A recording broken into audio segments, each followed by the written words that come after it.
नमस्कार, Maharashtra viral news channel मध्ये आपले स्वागत आहे। शहरात डॉक्टर बाबासाहेब आंबेडकर यांच्या पुतळ्याची अज्ञात व्यक्तीने विटंबना करण्याचा प्रयत्न केल्याची धक्कादायक घटना घडली।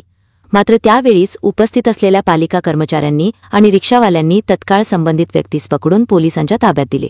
पोलिसांनी आरोपीविरुद्ध कडक कारवाईची प्रक्रिया सुरू केली आहे आणि आंबेडकरी अनुयायांना शांतता राखण्याचं आवाहन करण्यात आलं आहे। संपूर्ण रायगड जिल्ह्याच्या वतीने रिपब्लिकन पार्टीचा रायगड जिल्हा पक्षप्रवक्ता म्हणून आणि पनवेल महानगरपालिका क्षेत्राचा कार्याध्यक्ष म्हणून मी तमाम आंबेडकरी समाजाला विनंती करतोय की ज्या शुक्ला नावाच्या ग्रस्तानं जे विटंबना करण्याचा जो प्रयत्न केलेला आहे तो प्रयत्न ते पालिका कर्मचारी आणि जे रिक्षावाले होते त्यांनी करू दिलेला नाही। परंतु त्याची इंटेन्शन त्याचा तपास पोलीस अधिकारी करत आहे।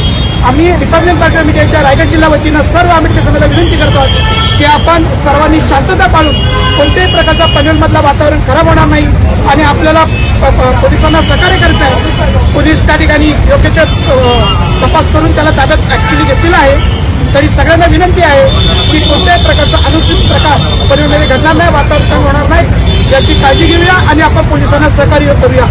बाबासाहेबांना फुलं वाहून आपण या ठिकाणी विनम्र अभिवादन करण्यासाठी आपण या ठिकाणी सगळे जमलेलो आहोत। बाबासाहेब आंबेडकर पुतळा पनवेल येथे एका आरोपिताने पुतळ्यावर चढून आणि आरडाओरडा केल्याने त्याच्याविरुद्ध गुन्हा दाखल करण्याची प्रक्रिया सुरू आहे। त्याच्याविरुद्ध कडक कारवाई करण्यात येत असून गंभीर स्वरूपाचा गुन्हा दाखल करीत आहोत। आरोपीला ताब्यात घेतलेला आहे, पुढील अधिक तपास करीत आहोत आणि आता या ठिकाणी सर्व समाज बांधवांनी कारवाई झाल्याबद्दल समाधान व्यक्त केल्याचे आता आपल्या समक्ष सांगितलेले असून सगळं समाज बांधवांना शांतता राखण्याचे आवाहन केले आहे आणि नवी मुंबई पोलिसांतर्फे सगळ्यांना आवाहन करतो की आपण शांतता राखून आपल्या कायदा व सुव्यवस्थेला आपल्या सुरक्षित राहील यासाठी सहकार्य करावे ही विनंती।